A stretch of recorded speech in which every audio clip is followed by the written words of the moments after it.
Hello. I'm not sure if I'm live. I should be. At least I can see Barbara's message. Shabbat Shalom to everyone for whom it's still Shabbat. And I hope everyone else is enjoying their weekend. Shavua Tov, if Shabbat is already over in where you are. Let me know in the chat if you can see me, if the stream is on. I'm enjoying the draft here because it's boiling hot now in Tel Aviv and in entire Israel, I would say. So I'm enjoying the draft and I'm really not wanting to go anywhere because it's still quite hot. And technically speaking, it's still sort of afternoon, sort of midday. Yeah. So I hope the chat is working. I just need to check a few things. Hi Cindy, good to see you. For some reason the chat doesn't really show unless I click on it, but that's okay. I hope we will be able to sort it out. Oh, okay, Sharon. Shabbat Shalom, dear. So I'm in Tel Aviv, and actually, Sharon, on the street, you actually really like, and you wanted me to go there. I'm in Nahalat Binyamin Street. But I'm not doing any markets today, no. Market will be some other time because the area where I am is famous for its kind of crafts market. It happens twice a week and once a week. It just happened once a week. Now I believe it happens twice a week, but I haven't been to this market yet. Hi Diane. Wow, you're on a cruise ship in Scotland. Wow, enjoy the cruise. Must be fun. Hi Sandy. Yeah, Tuesday and Friday. Yeah, so it used to be just Fridays at least for some time, and now it should be Tuesday and Fridays. You're right, but I haven't seen it yet this time. But I will. That's on my list for sure. But this street has so much to offer. There's so much that. Hi Ren, Shabbat Shalom, and Shavua Tov, all together. I'm not really sure. Hi Ronnie. Hi everyone. So, as you know, as you probably know, there are going to be 2 live streams in Tel Aviv. And as we decided last week, since my schedule tends to get really hectic and things can change the last minute, in order not to disappoint you and stress too much, well, for me not to stress out too much if a tour or destination or itinerary gets changed for, well, God knows what reasons, because anything can happen. We just decided that I will not be like providing you the exact time, the exact place and the itinerary and the plan of the tour, and it gives me, I would say, at least some space and well, kind of a suspense, right? For you, a little bit of a thrill, like, wow, so interesting. It's interesting what she's going to show to us. So I hope this will be only nice surprises. There are a few things that I would like to point out that at any point there might be a siren. I've been here for 2 weeks, and so far we've had only 2 sirens from Yemen. And the last one was just yesterday night. When Shabbat started, they like to ruin Shabbat, but they didn't ruin anything. Luckily, no one got hurt. And on my tours, I don't want to bring up politics.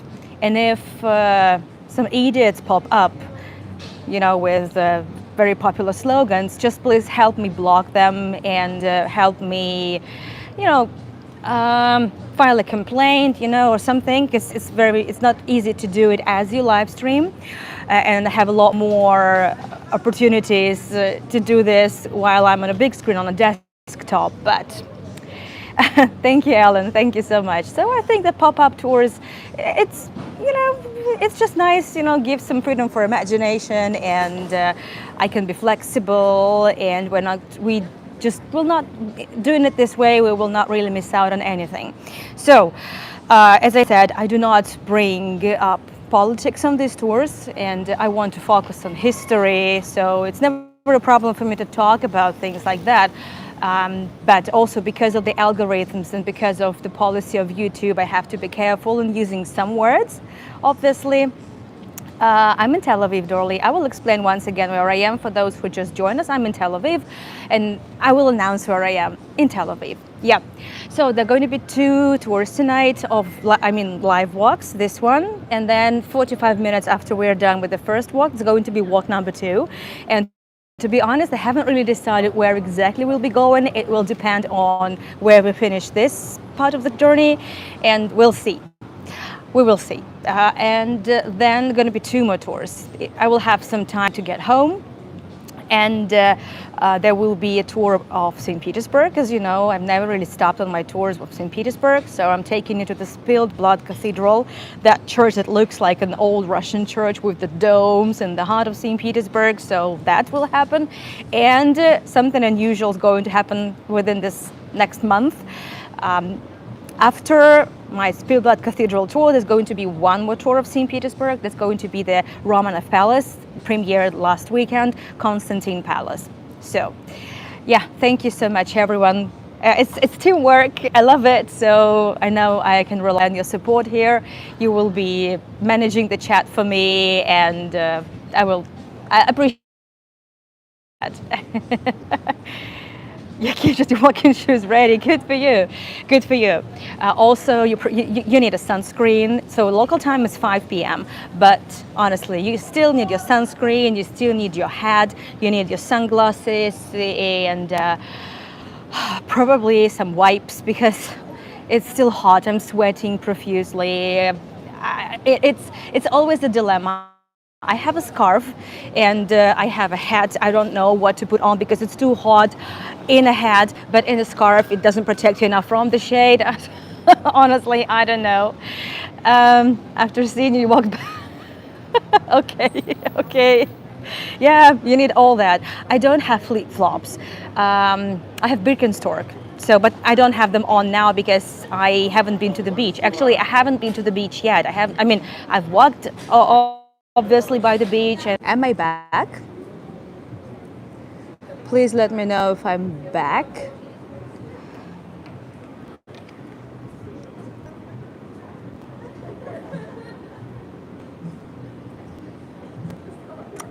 I'm not talking.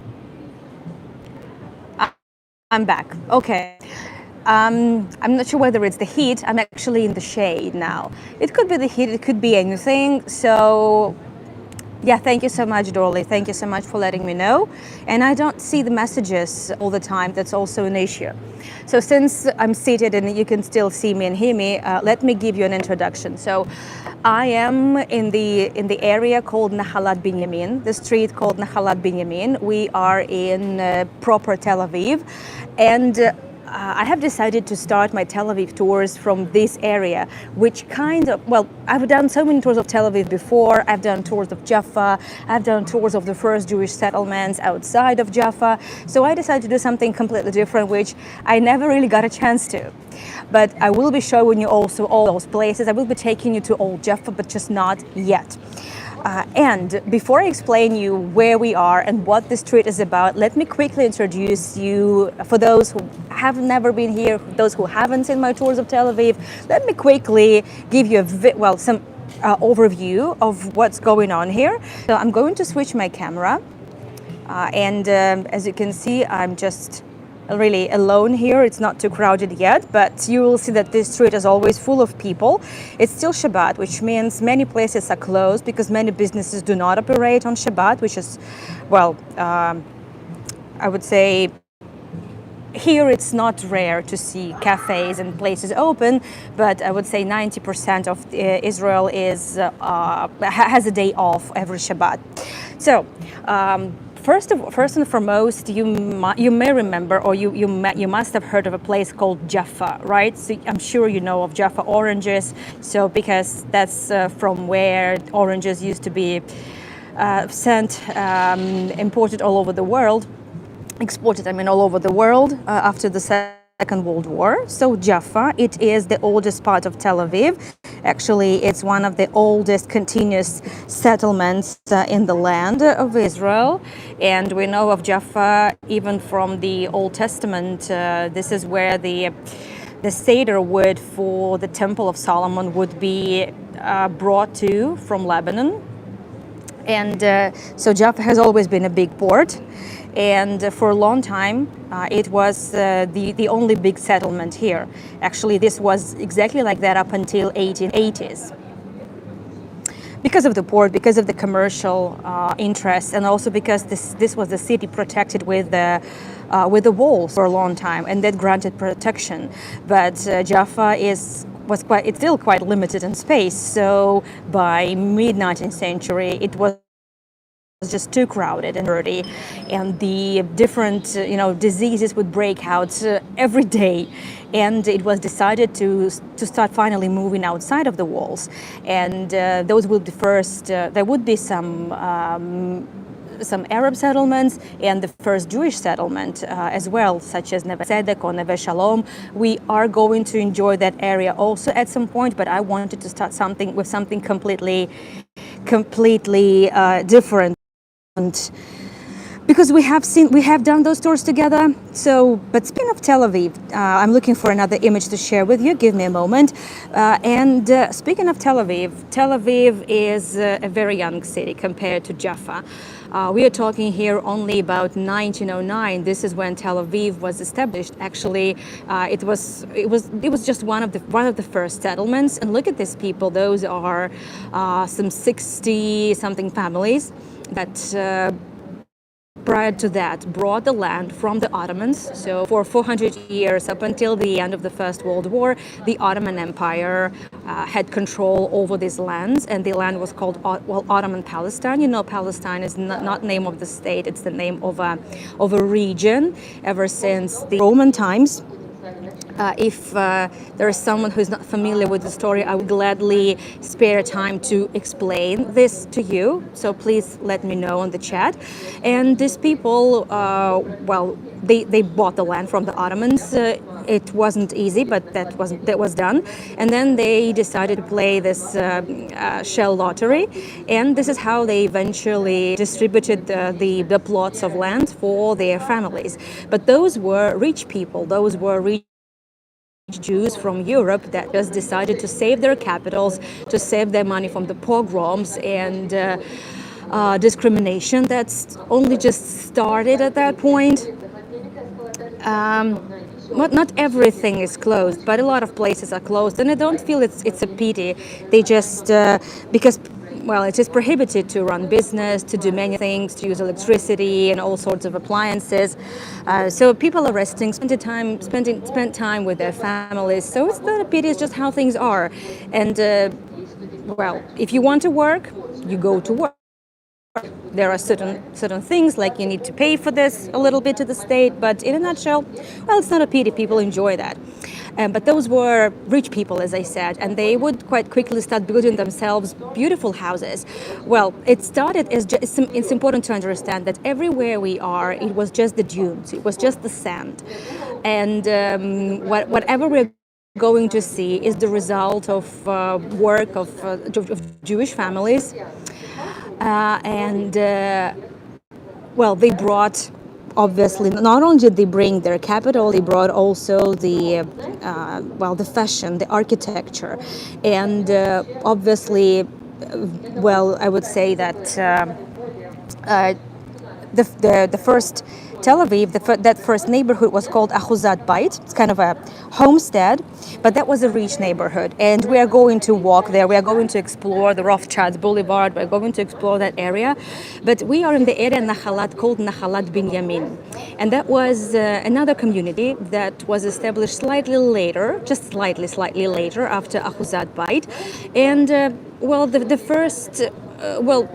are in, let's say, in the second section of Nahalat Binyamin Street, but the first section looked like that. The houses were a lot more modest. These people didn't have much money. It took them a while to buy out the land from the Ottomans, but they managed to do that. And we're talking here about 1913. So 1909, Ahuzat Bait and Tel Aviv is established. Officially 1911, that's when the proper Tel Aviv was established, and only later, a couple years later, the Nahalat Binyamin. Let me show you the name as well. I don't expect all of you to speak Hebrew. Nahalat Binyamin basically means the street named after one of the tribes of Israel, one of the 12 tribes, the tribe of Binyamin. Let me zoom it in for you a little bit. So the common practice all over Israel is to provide the names in the three languages, in Hebrew, in Arabic, and in English. Not always in English. No, there's no bar today because it's Shabbat. But yes, on Friday and Tuesday there is crafts market, but not today. And I'm here not for the market. That's I would say I'm not sure what Van Gogh is doing here. Oh, sorry, I need to adjust a little bit my gimbal. Give me a minute.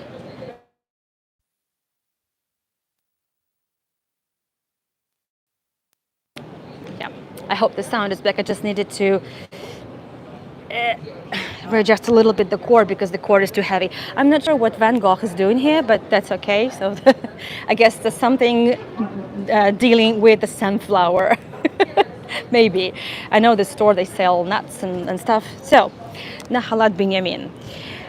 So as now we're going to explore this area, and it is very eclectic. I like Nahalat Binyamin because here you can see very, very different architecture, and that's probably one of the best spots to actually talk about early history of Tel Aviv and to see how diverse it is, how eclectic this is. For example, now we are standing next to a house, I would say very typical for big parts of Europe and also Tel Aviv. It's the so-called international style. In Europe, you call it Bauhaus, or in Russia, we call it constructivism. And Tel Aviv is known as a UNESCO World Heritage Site for its White City, which is about 400 of buildings constructed in this international kind of Bauhaus style. There are a bit of, I would say, there's a difference between just Bauhaus and international style, but nevertheless, they make up the so-called White Tel Aviv, and I promise, I will be doing the tours of the White City of Tel Aviv. I promise I will. And we'll talk about in details, but now we're focusing on the previous period. So we have just seen, I would say, very average houses, right? The Nahalat Binyamin, that's how it started. But then something changed. What? Let me show you. I'm going to, you see I have my second phone with me. I wish I also had the third arm, but I don't. So I'm going to use the opportunity of the free tables here, since that place is also closed. In 1919, a ship docked in the port of Jaffa. So Jaffa is still there. Jaffa is still a big port, but it wasn't the only place where people lived anymore. And in 1909, the ship called Ruslan docked at the port of Jaffa. Ruslan was such an important ship that there is even a street and the observation deck named after this ship. It came from Odessa. And 1919 is already the time after the revolution in the Russian Empire. They were, Odessa being a very, that has a long time had been a very big port. And that's where Jews could live and work with a lot less restrictions than in most territory of the Russian Empire. I mean, outside of their pales of settlement, right? These people managed to escape. They managed to escape, a lot of Jews from Odessa, and they came here to Jaffa. And those were very educated people, creative people, writers, poets, engineers, teachers, translators, journalists. And they came, and things started to change very quickly. Each of those people contributed greatly to the development of future Tel Aviv. And the way the city looks now, especially these old areas of Tel Aviv, I'm not talking about, let's say, northern Tel Aviv, I'm talking about the southern Tel Aviv, I'm talking about the central Tel Aviv. So things started to change at the breakneck speed, and thanks to that people, hence the street was named after the Ruslan ship. Things started to change, and we can see that. And Nahalat Binyamin is the best place where we can see that. So we actually see how things started to change, and how Tel Aviv's face kind of started to shape. So we are talking here in 1919. Those people coming, and well, these people didn't have much money. They had very little possessions, and they couldn't afford staying in Ahuzat Bait, right? That's the first neighborhood that became Tel Aviv. Obviously, they didn't have money to stay in other areas, and Old Jaffa was no longer an opportunity. Clashes between the Arab and Jewish population. However, well, at that point, it was already the British forces were there to ensure the creation of the two states, and at that point, they were still, I would say, so well. It's not about the status quo, but it was the early period when it was a little bit easier to coexist, but things would change very quickly. So, let's see that. We have just seen the house from a very different, right, period, the Bauhaus style.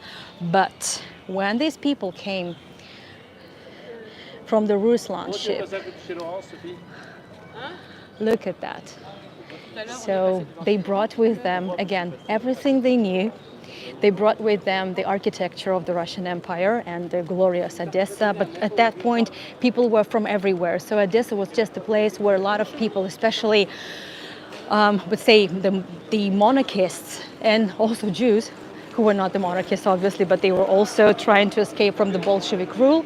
So they would be coming from all over Russia, but obviously mostly Moscow, St. Petersburg, and they would bring with themselves their beautiful architecture in the European style, but they also knew they had to create something different. They had to build Tel Aviv. They had to give face. Will have to shape the face of the city, and they started the so-called the revival, but maybe even the start and the revival of the Jewish identity through through architecture. And let's have a look in the details.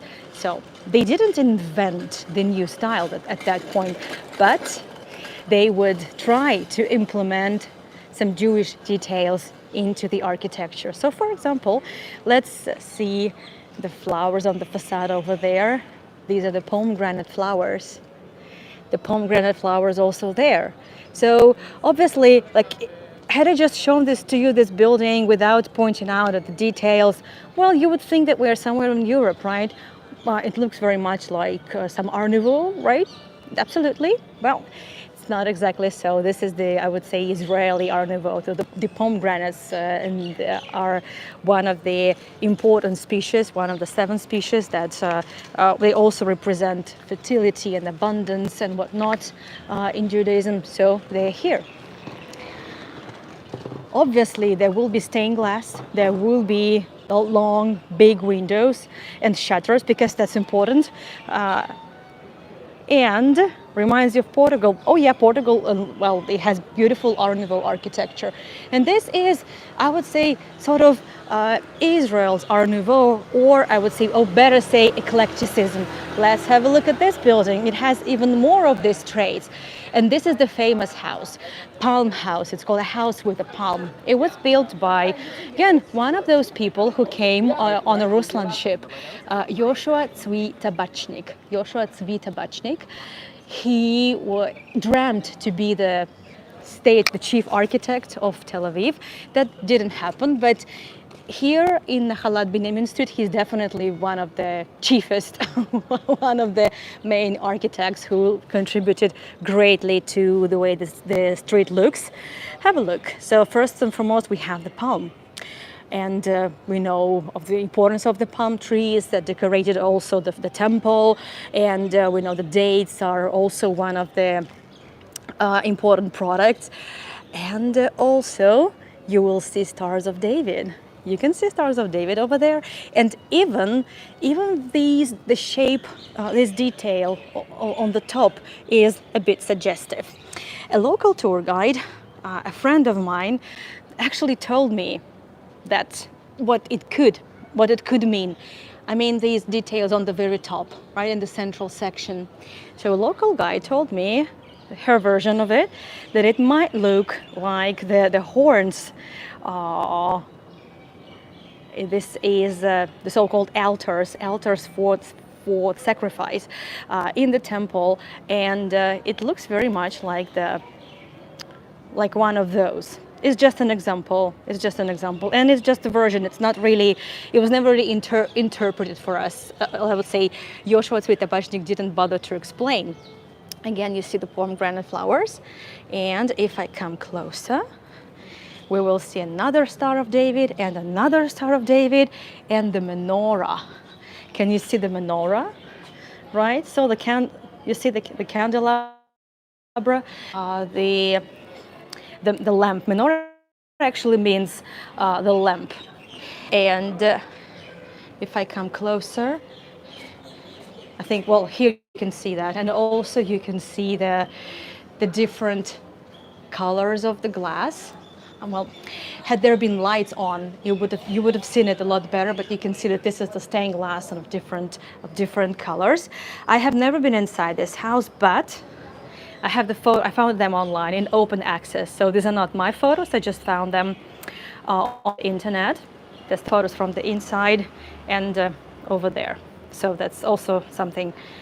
Some people took photos. For a long time, this area has been in it used to be in a very bad condition. It was, it was, I would say, in a dilapidating state. The buildings were pretty much condemned. And it happened to many areas in the old Tel Aviv. The gentrification started, I would say, in the 90s and 2000s, but not all the buildings have been restored yet. They are waiting, and we will see that. But this shouldn't really scare us, because it's important to remember that people were coming in great waves. There were waves of immigration, and there were not so many people. There were too many people. There were too many people, and not enough hands to build. And it took time. So people would try to build from, let's say, cheaper materials, and they would try to save as much time as possible, which also would affect the quality, plus the humidity. That's also important. So many buildings. Some buildings could need just a little touch up. Some would need more than that, and we will see it. But some buildings have the key enough already, and they look nice. The interesting thing is that Tel Aviv is the city of Lilo Hafsaka, right? So, which means the city without a break, the city that never sleeps. And that's how it was. Well, that's not how it was planned. The idea was that Jaffa, the old Jaffa, the port city, would be the place of commerce, because those people that came, they would run business in Jaffa. Jaffa was the center of everything. But here, people just wanted to live in the peace and the quiet, and just, raise families and just relax. But things started to change, because in 1921 happened the first big fight between the Jewish and the Arab population in Jaffa and Tel Aviv. It's actually, nobody still knows what exactly happened. It started as just a bit of a wins of political parties, because obviously from the very beginning it was all very much politicized, and just the two Jewish parties did not agree on something, and they started the fight, and then the Arab population also joined. So about 100 people died in 1921, and like half Jews and Arabs. So that wasn't pleasant, and this is when Jews realized they had to move out from Jaffa. So I'm showing the building. That's just, again, one of those lucky buildings that has been restored.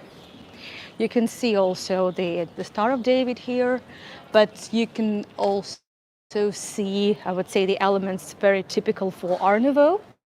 There you go, those smooth lines, a lot of floral motifs. It looks very European, right? Very European, well, and expensive. That's also true. However, I want to show you, as we go now, you will see a lot of buildings that the ground floor has some shops, restaurants and businesses. It wasn't always like that. Since it wasn't really meant for, the buildings were not really meant for, I'm just looking for an image to share with you. These buildings weren't intended for businesses, so it was only intended for families, but things started to change and businesses started to move here. And the houses would, well, the ground floors, well, would be used for businesses. The shops and everything, it wasn't smooth, it wasn't beautiful, so this street started to lose face, because obviously at that point nobody would care. Nobody would care a lot about the preservation of the, I would say, of the looks, of the genuine looks of the city. And obviously this is not the photo from the 1920s. Obviously not. This is the 1990s, and that's how it continued to be. Only with that restoration started in the early 2000s, things started to change, and the businesses would remain, but it wouldn't look really that horrible. That's the example of the house that still hasn't been lucky, but it will, I'm sure. I like the doors very much. You know, I'm a big fan of doors. And could you please help me with a selfie? I really need a selfie. And also, the two words here are very, very important. So yalla, actually it comes from Arabic. It means come on, let's go. And balagan, that's the word applied to Israel very much. It means like a chaos, craziness around. So yalla and balagan are two words that are, I would say, linguistic symbols, or portraits of Israel, if it makes sense what I'm actually saying. But let's go on. Thank you so much. Please share with me the photos, be it on the group or in the DMs. I would really appreciate that. But we're going on. I don't want to film people or children. You can see a lot of people in those cafes. I tend not to film people at all, but obviously you can see that.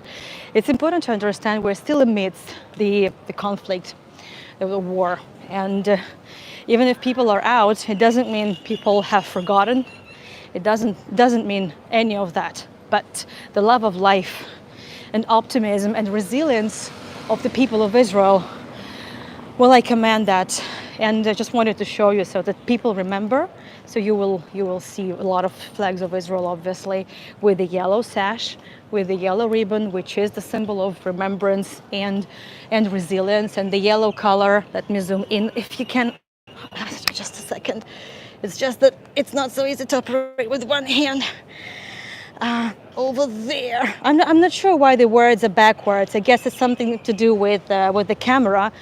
Well, anyway, so yeah, the yellow color is the color of the Jewish remembrance symbols because of the yellow color used on the stars that Nazis made all the Jews wear on themselves, right? The yellow Jewish stars.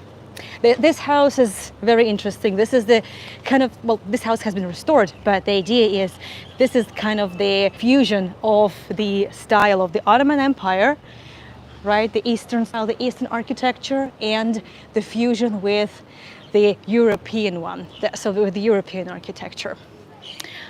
Let's move on. I think you can just Photoshop and flip the photo and it will give you exactly the right position. Another house, again, businesses on the ground floor.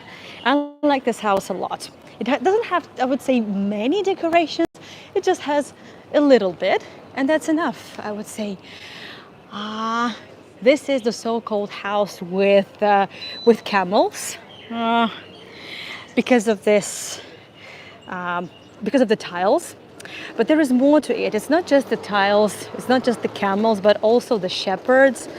Let me find it with my, oh yeah, there you go. Let me zoom it in for you. And I like this house because here I can also tell you about something other than just architecture, but it's about the revival of art and the ways to find and establish so-called modern Jewish art or Israeli art. And these tiles were made in the applied art school Betzalel. Actually, Betzalel is the name of one of the chief engineers behind the construction of the Ark of the Covenant. So his name is mentioned in the Old Testament. But in the modern history, Betzalel, it was the community of artists, the art school, that were looking, seek to create the new style, the new art. Let me show to you the other designs that were made.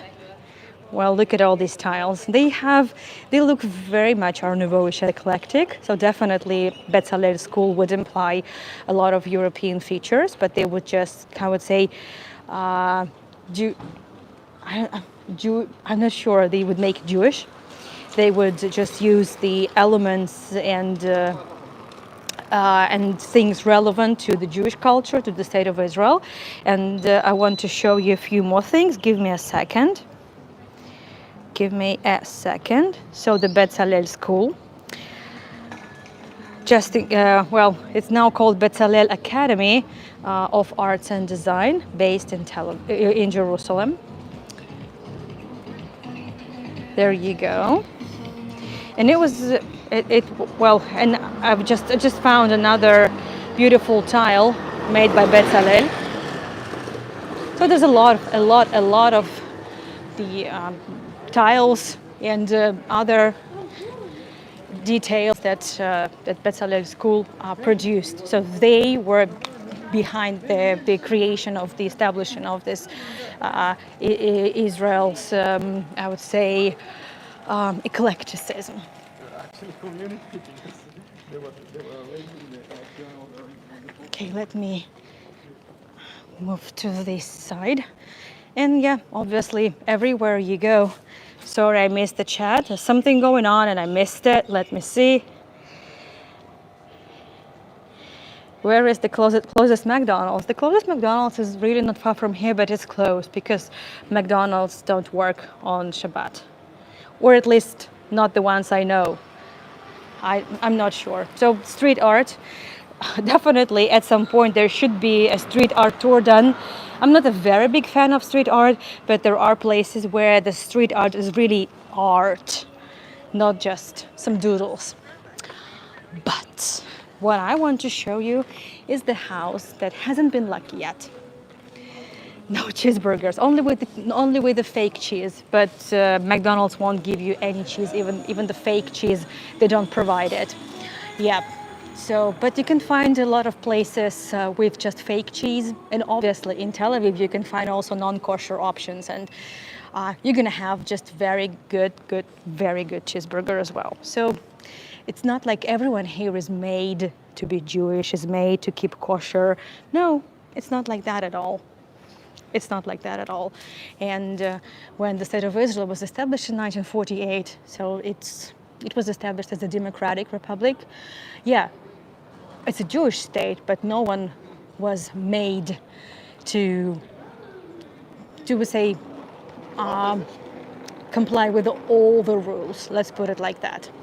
So the house we're looking at, well, okay, it may not be that gorgeous yet, but this house was built by a very prominent Israeli architect, by the way, Zeev Rechter.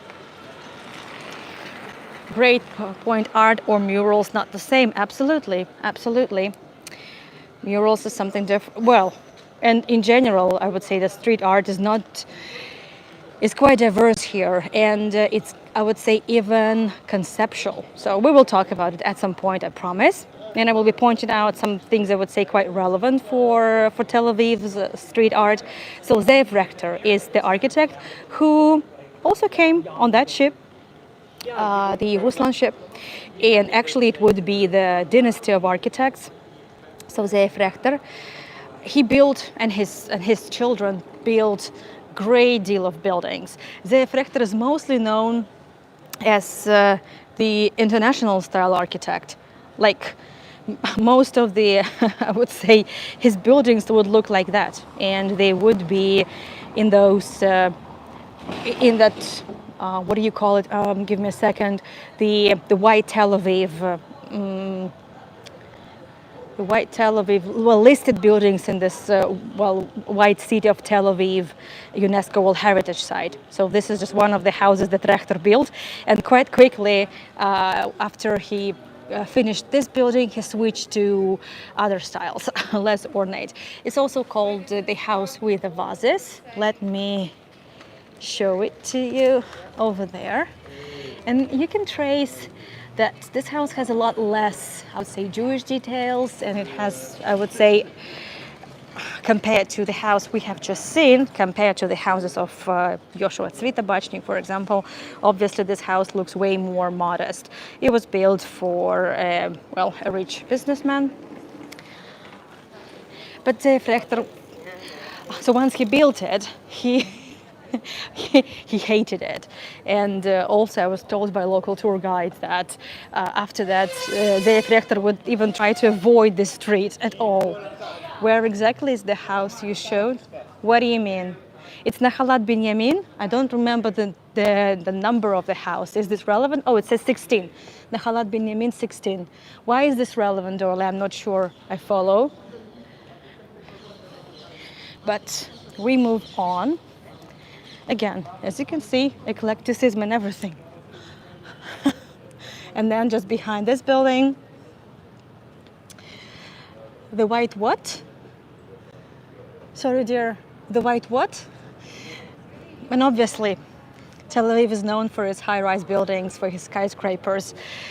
So this is the diversity. This is the beauty of Tel Aviv. So speaking of murals, speaking of street art, there are some great exhibits here. Oh, the one I showed. This is, I believe, on the Rothschild Boulevard. This must be somewhere around the Rothschild Boulevard. I don't know the exact number. I just googled for it, houses of Zeev Rechter. I was looking for some international style, and there you go. Looks like one on the Rothschild Boulevard. So when I get down to the tour of the White City, I will know exactly. So speaking of street art, and speaking of murals, there you go.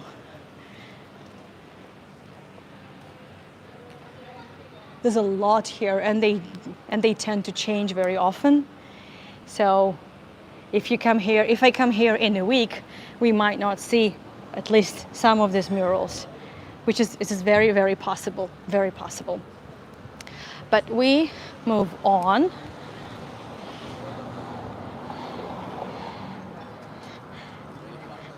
Yeah, of course, there's a lot of street art. Also, Nahalat Binyamin, for some reason, has a lot of stores where you can find fabrics, where you can buy dresses, or where the ateliers. I don't know why. I don't know how it works, but the entire street is very, I would say, very much into crafts. Maybe that's why there is the famous crafts market here. So, nevertheless, let me first, I just don't want to film the gentleman, so I'll just probably stand somewhere here. Again, some more street art. And, well, I like that mural very much.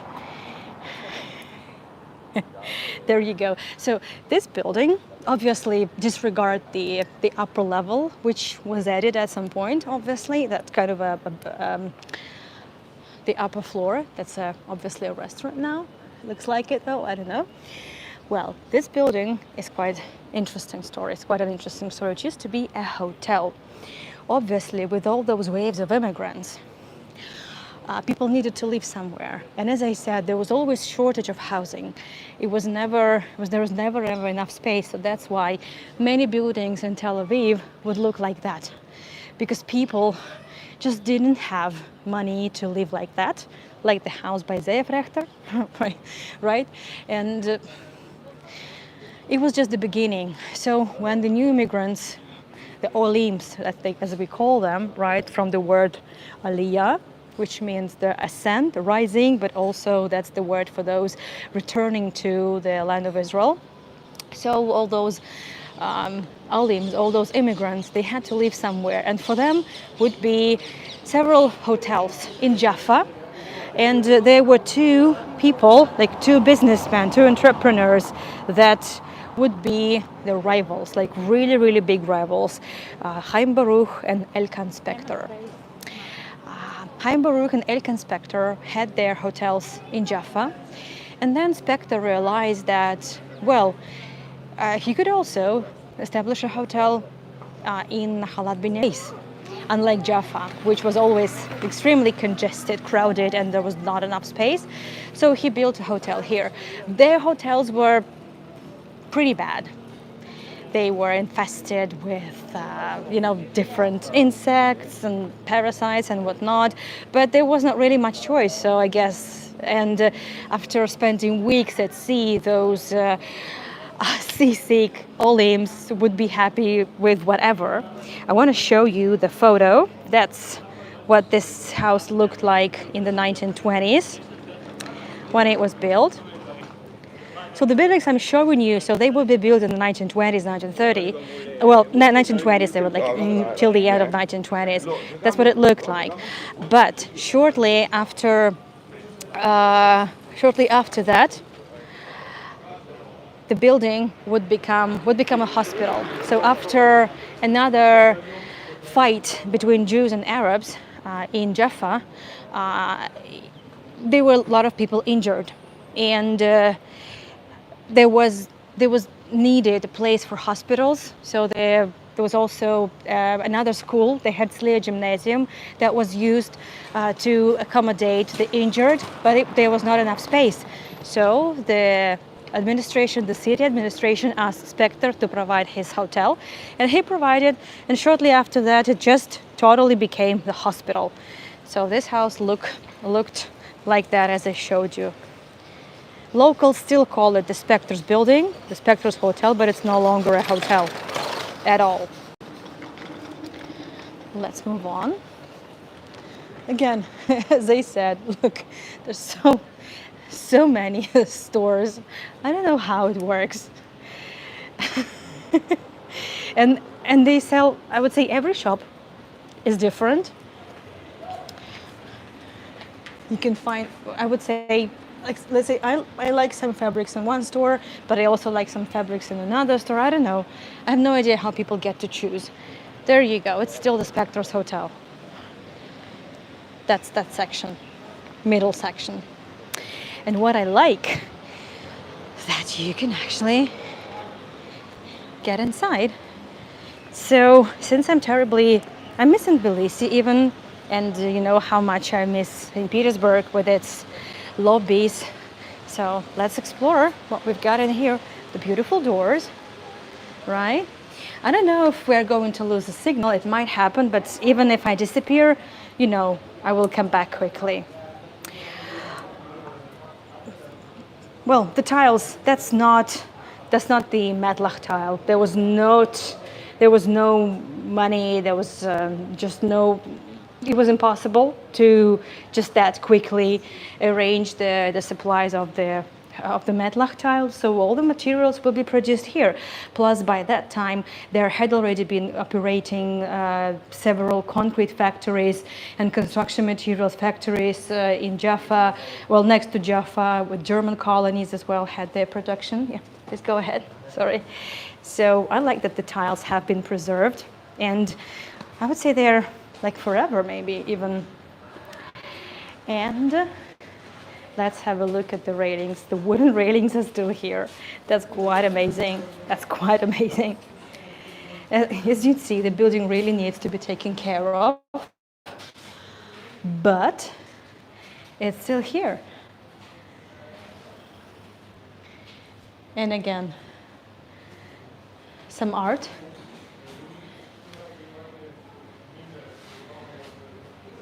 So I won't be going there because it's quite dark. There is not enough light there, so I'm not going. But it's just a little bit of this experience of lobbies that we like so much. Yeah, it needs a lot of tech. Yeah, you're very right. Well, there are a lot of tile fans, so for all my tile fans, there you go. Just a nice section. But as I said, it's just the time hasn't come yet. But it will. Well, like this house has been taken care of. Yeah, tender, loving care. Yeah, ticks. Wow.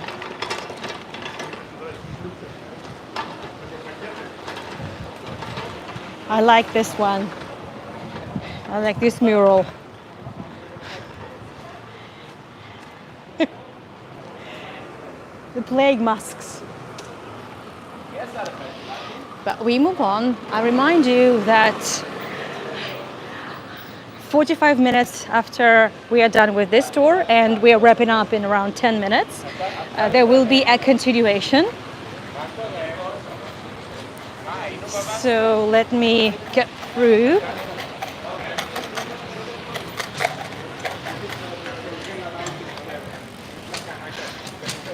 Woodpeckers? No, the plague masks.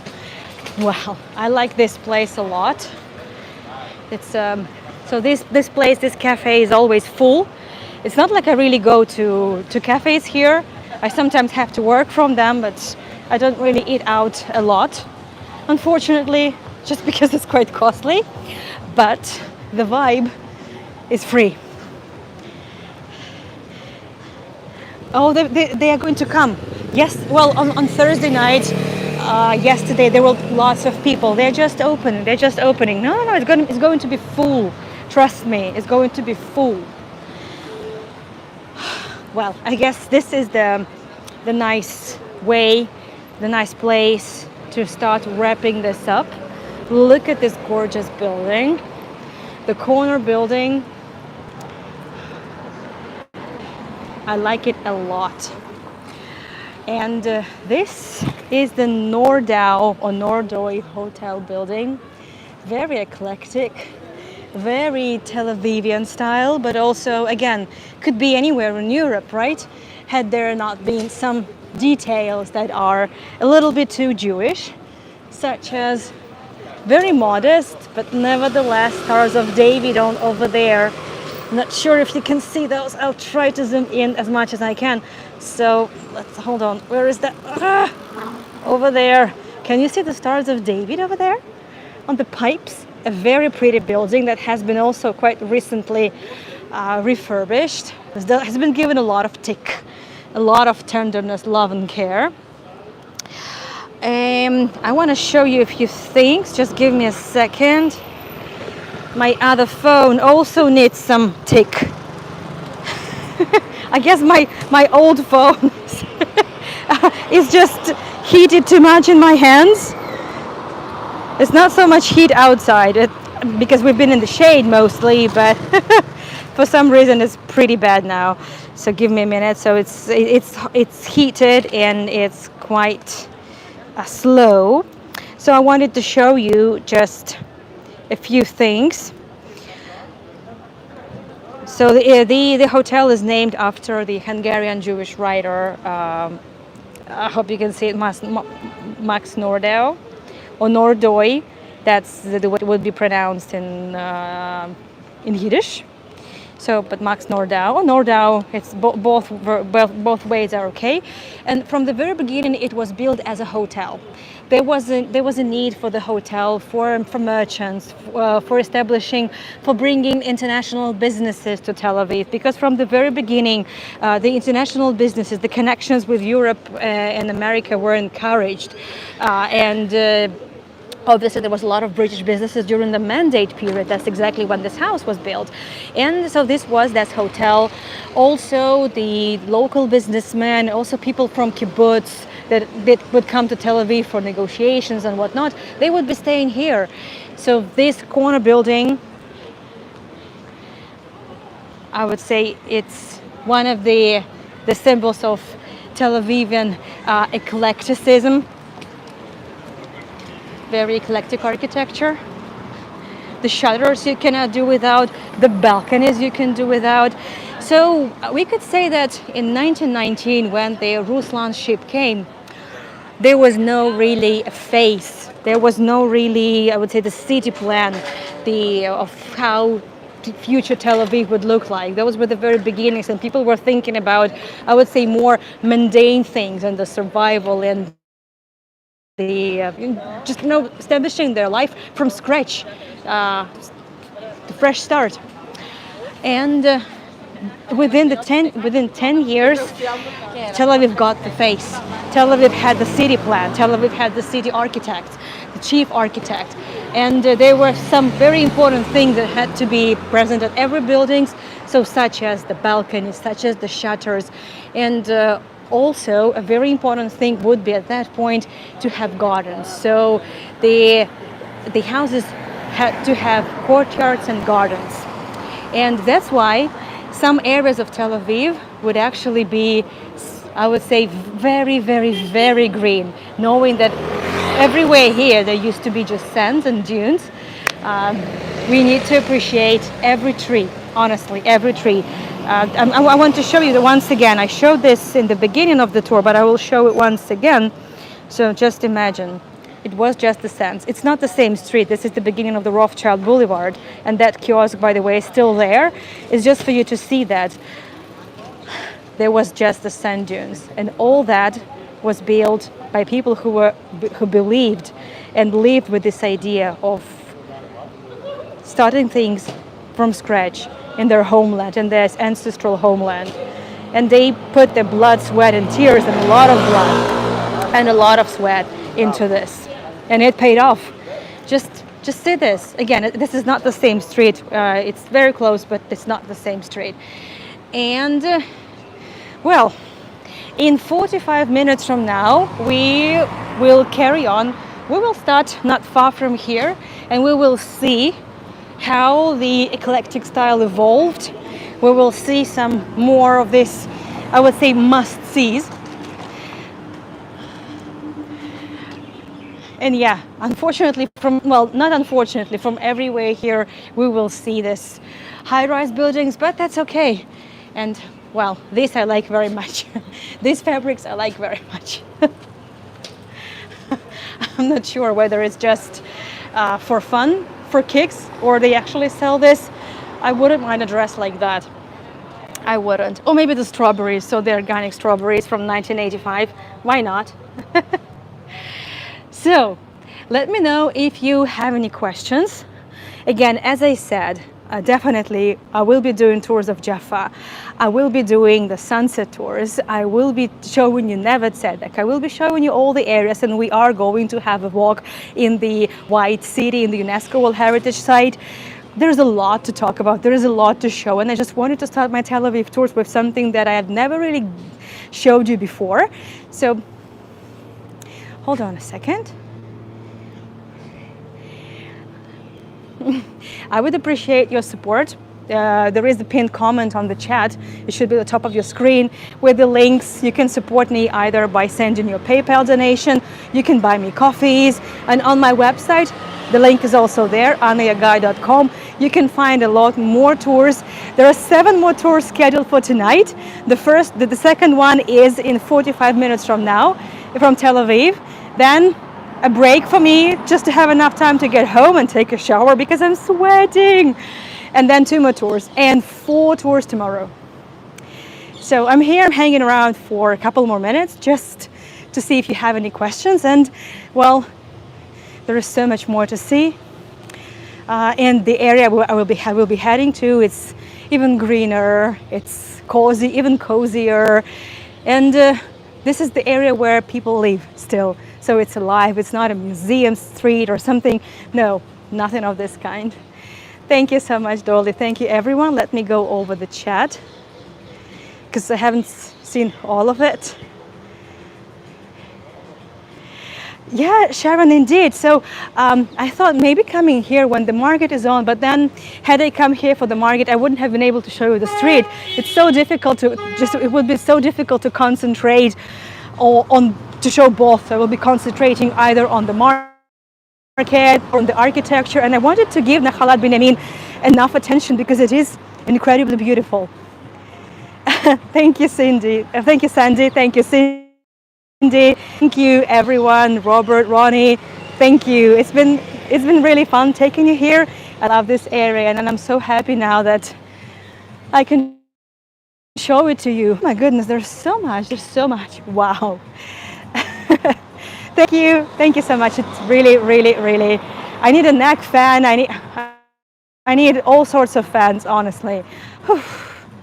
But it's going to be easier from now because the sunset is like in an hour and a half or something like that, so it should be fine.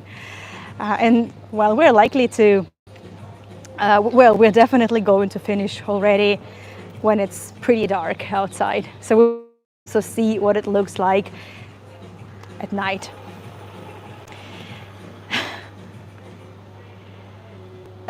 Okay, true, Sharon. Okay, thank you everyone. I will see you soon in 45 minutes from now. Bye bye.